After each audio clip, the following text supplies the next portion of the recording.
J'ai le plaisir de recevoir le professeur Abdelrahman Benbouzid, le ministre de la Santé, de la Population et de la Réforme hospitalière.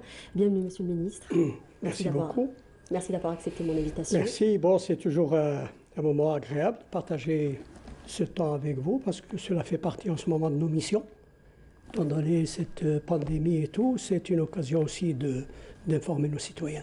Merci encore. Alors on reviendra, vous l'aurez compris, dans cette émission sur l'actualité, principalement sur les mesures qui viennent d'être prises par le gouvernement. Donc les mesures qui annoncent un déconfinement en 2 étapes, dont la première étape sera effective à partir du 7 juin prochain, donc dans 2 jours. Alors monsieur le ministre, c'est officiel, l'Algérie entame son déconfinement qui sera en 2 phases. Le Premier ministre a dit qu'il s'agit principalement d'activités qui sont nécessaires à la vie socio-économique et qui seront à moindre risque de transmission. Avant peut-être de revenir sur la feuille de route de ce déconfinement, j'aimerais vous poser une question. Est-ce que vous ne trouvez pas que ce déconfinement vient un peu par surprise ? Puisqu'on s'attendait plus à un déconfinement à partir de la barre, c'est-à-dire quand on tombera au-dessous de la barre de 50 cas. On est de 50 cas parce que j'ai eu l'occasion d'annoncer 54 cas. Oui. 54 cas, c'est cinquantaine de wilayas, c'est 48 wilayas. Ça forçait un petit peu, les journalistes, vous aimez beaucoup les chiffres. Nous avons des mesures. Le comité scientifique a établi des critères pour passer au déconfinement. Et c'est sur la base de ces critères que le gouvernement, de manière officielle, a engagé donc ce déconfinement. Pourquoi le déconfinement? Parce qu'il y a un confinement. Le confinement n'est pas une situation normale. Elle est induite par une pandémie, et puis une épidémie, puis une situation extrêmement pénible pour le pays, pour l'économie, pour les citoyens. Et chaque fois, on attendait que les chiffres s'améliorent, que la situation s'améliore pour amorcer le déconfinement. Donc il y a un comité scientifique qui a été installé par M. le Président de la République, dans lequel il y a des compétences liées à cette maladie, qui travaille tous les jours et qui donne des recommandations, qui assistent le gouvernement pour qu'il prenne des mesures de manière officielle. Un travail a été fait, il a été remis, ce travail, et nous l'avons étudié ensemble en présence de M. le Premier ministre, et un déconfinement partiel, sectoriel, graduel, a déjà été entamé, il vient d'être annoncé. Il prend la mesure de la situation qui devient très pénible, mais il tient compte essentiellement, comme l'a annoncé M. le Président, comme l'a annoncé M. le Premier ministre, il tient compte des décisions du comité scientifique. Alors si aujourd'hui on déconfine, cela signifie que la situation est optimiste. Quelle évaluation faites-vous aujourd'hui de la situation pandémique et de la situation dans nos hôpitaux, monsieur le ministre? Alors si on parle de la situation pandémique, j'ai des chiffres ici, mais je pense que je n'ai pas besoin de les remettre. Ils sont connus, tout le monde s'informe.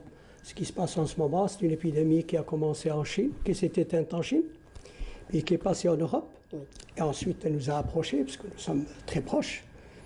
Et nous avons pris des mesures. Maintenant, l'Europe est plus ou moins apaisée. Maintenant, ce sont les États-Unis. Les États-Unis, le Mexique, le Brésil et un peu la Russie. L'Amérique latine, oui. L'Amérique latine.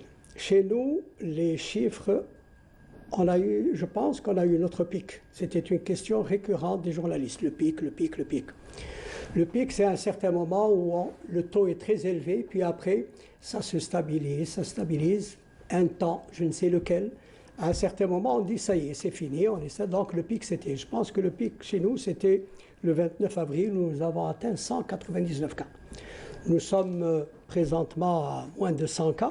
Oui, 97 pour le chiffre d'hier. 98 pour le chiffre d'hier, oui. Ou 97, peu importe.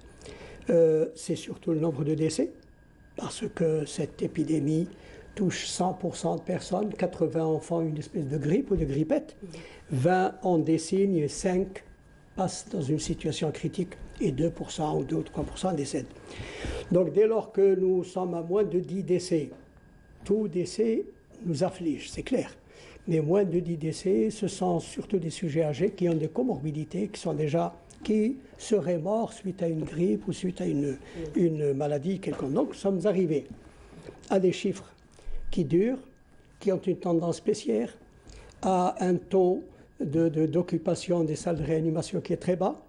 Alors, nous avions préparé près de 6000 lits, oui, parce que nous avions le scénario italien et un peu ce qui se passait. Nous n'avons jamais utilisé plus de 17% des lits de réanimation, non pas des lits mobilisables, mais des lits mobilisés. Ce que nous pouvions aller jusqu'à 6 000 lits. Donc sur ceux que nous avions utilisés, seulement 17%. Quant aux lits d'hospitalisation, non pas les lits mobilisables, mais les lits mobilisés, même pas 60%. Ce qui fait que nous avons quand même réussi, grâce à tous, grâce à toutes, grâce bien entendu au personnel de santé, mais à tous ceux qui étaient concernés, le ministre de l'Intérieur, la protection civile, la gendarmerie, le citoyen. Il ne faut pas oublier que, quoi qu'on dise sur le citoyen, il y a de bons citoyens qui nous ont assistés. Nous avons réussi à éviter le scénario et les modélisations qui nous ont donné beaucoup de craintes. Je vous rappelle qu'on avait prédit pour le pays au 15 avril des milliers de morts, des hôpitaux dépassés. Donc, quoi que les chiffres disent ce qu'ils disent, n'est-ce pas? Nous sommes à une situation dans la rue qui est relativement stable et c'est ce qui a permis d'engager un déconfinement, et je le répète toujours, qui est à la charge des autorités. Nous donnons juste les indicateurs de santé, qui est un déconfinement graduel. Vous avez vu, c'est le bâtiment, et chaque secteur. Ne me forcez pas à intervenir, si vous voulez, dans les déconfinements de chaque secteur. Nous donnons les éléments essentiels. Chaque secteur a ses spécificités. Justement, avant peut-être d'aborder la feuille de route ou le protocole de déconfinement, je vous invite à regarder un sujet qui va résumer justement pour nous les mesures de ce déconfinement et comment ça va se passer. Regardez, c'est un sujet signé Benbouzid Ministre. Cette feuille de route, élaborée sur la base des recommandations émises par l'autorité sanitaire, prévoit un déconfinement progressif et flexible.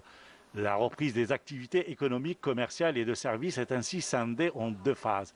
La première débutera le dimanche 7 juin 2020, tandis que la seconde prendra effet à partir du 14 du même mois. La première phase concerne la reprise des activités liées au secteur du BTPH et de 25 autres activités commerciales et de services.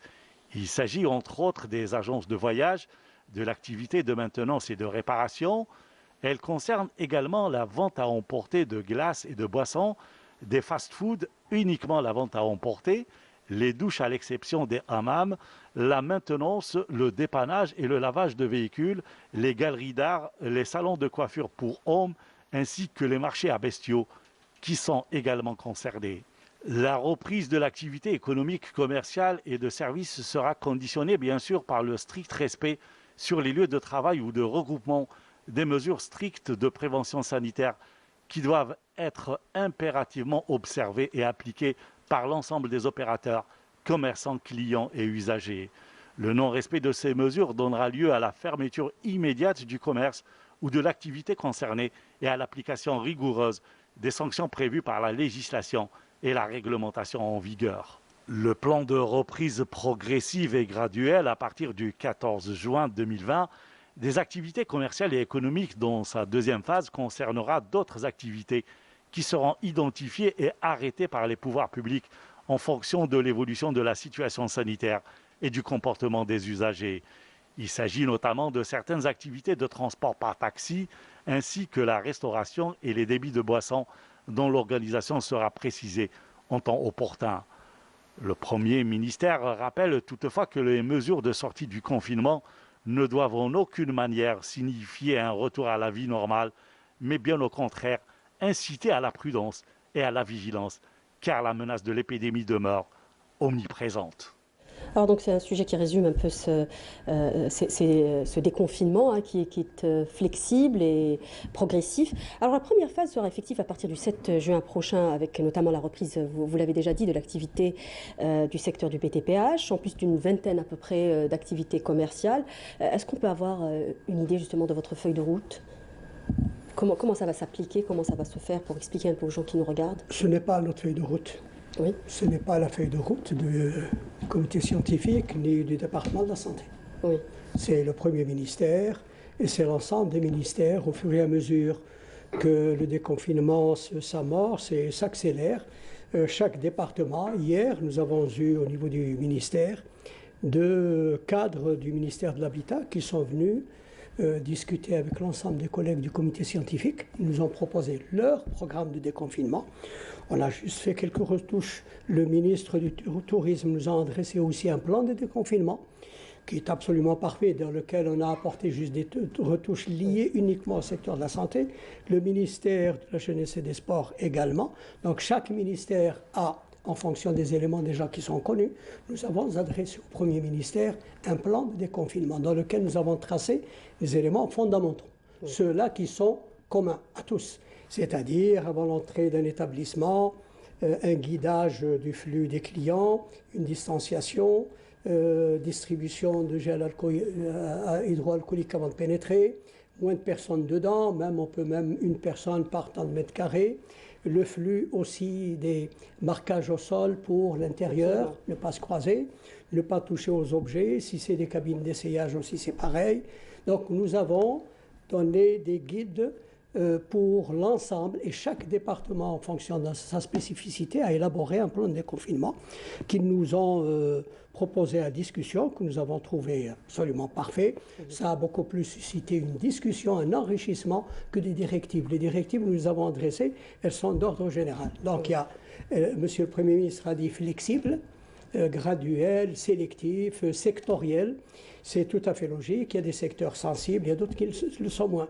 Il y a des secteurs qu'on doit déconfiner rapidement parce qu'il y a des choses qui sont au plancher, l'économie, beaucoup de situations qui sont extrêmement pénibles. Je pense que c'est le souci du gouvernement et précisément du chef de l'État, de libérer un petit peu tous ces petits commerces, ces journaliers qui n'ont pas de revenus. Donc vous voyez un petit peu, c'est dicté par le Premier ministre. L'Algérie est un vaste pays, un très grand pays. L'Algérie est secouée en ce moment par quelques petites perturbations sur le plan sociologique. L'Algérie est un pays qui dispose de structures de santé, qui font qu'il est très difficile. Sachez que ce qui se passe chez nous est absolument similaire à ce qui se passe ailleurs. Il y a des foyers qui viennent comme ça. Nous sommes sur un plateau. Ce plateau n'est pas plat. C'est un plateau en dents de scie. Et ces dents de scie, c'est les foyaux qui éclosent et puis qui ça se calme et tout. Nous, ce qui nous intéresse, c'est le plateau quand il se stabilise à un taux bas, à un taux qui nous permet de penser que le pic est passé, que nous sommes en phase d'éluder ce qui s'est passé et en phase d'amorcer un déconfinement. Oui. Alors justement, puisque vous parlez de cluster, la deuxième phase du déconfinement sera entamée à partir du 14 juin. L'application donc de ce plan progressif tiendra compte naturellement de l'évolution de la situation épidémiologique. Alors quels sont les indicateurs sur lesquels on se réfère dans ce genre de situation justement? Alors les indicateurs pour un individu quelconque, sans avoir de connaissances sur le plan épidémiologique et tout, c'est dès lors que dans une wilaya ou dans un endroit, on n'annonce plus de cas. Bon, ça c'est très général. Nous avons deux critères. On en a un qui se rapproche de celui-ci. C'est dès lors que dans une région, qu'il n'y ait plus de cas sporadiques annoncés, récurrents. Donc il y a une stabilisation sur le nombre de cas, puis sur la durée. Deuxième critère, c'est le R0. Le R0 est une mesure, parce que dans toute épidémie, dans toute situation, il faut qu'on ait un moyen de mesure. On ne peut pas donner des chiffres comme le R0. C'est la capacité qu'a un virus à en infecter, à se propager, ou qu'a un individu porteur de virus à en propager d'autres.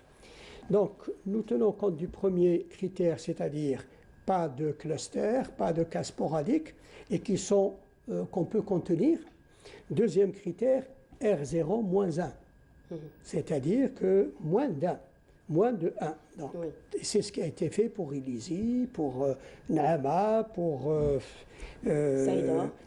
Saïda, Al-Bayyad, Tamarasset. On a vu que les situations étaient plus ou moins stabilisées, pas de foyer émergent très, très inquiétant, et R0 à moins 1, et on a déconfiné. Oui. Voilà. Est-ce que finalement le couvre-feu, ce sera un plan technique peut-être, le couvre-feu est maintenu avec le déconfinement? Comment ça se passe finalement? Est-ce que toutes les wilayas sont concernées? Alors le couvre-feu vient d'être allégé, le couvre-feu a été instauré parce qu'il fallait réduire les regroupements. C'était ça le sens du couvre-feu. Ça a été principalement à Blida, qui était le foyer principal. Alger, et puis on a étendu, puis on a réduit, puis on a dit pour Blida de 15 heures, de 14 heures, puis 17 heures. Donc c'est modulable en fonction de la situation. Mais l'objectif est de l'enlever totalement. Quelque part, si vous voulez, si on laisse un couvre-feu de 19 heures jusqu'au lendemain, il n'aura pas beaucoup d'effet. Parce que les gens se déplacent quand même dans la journée, ils se regroupent, et la nuit habituellement, sauf quelques activités, on est à la maison. Donc si on dit déconfinement, on dit aussi fini le couvre-feu. C'est clair.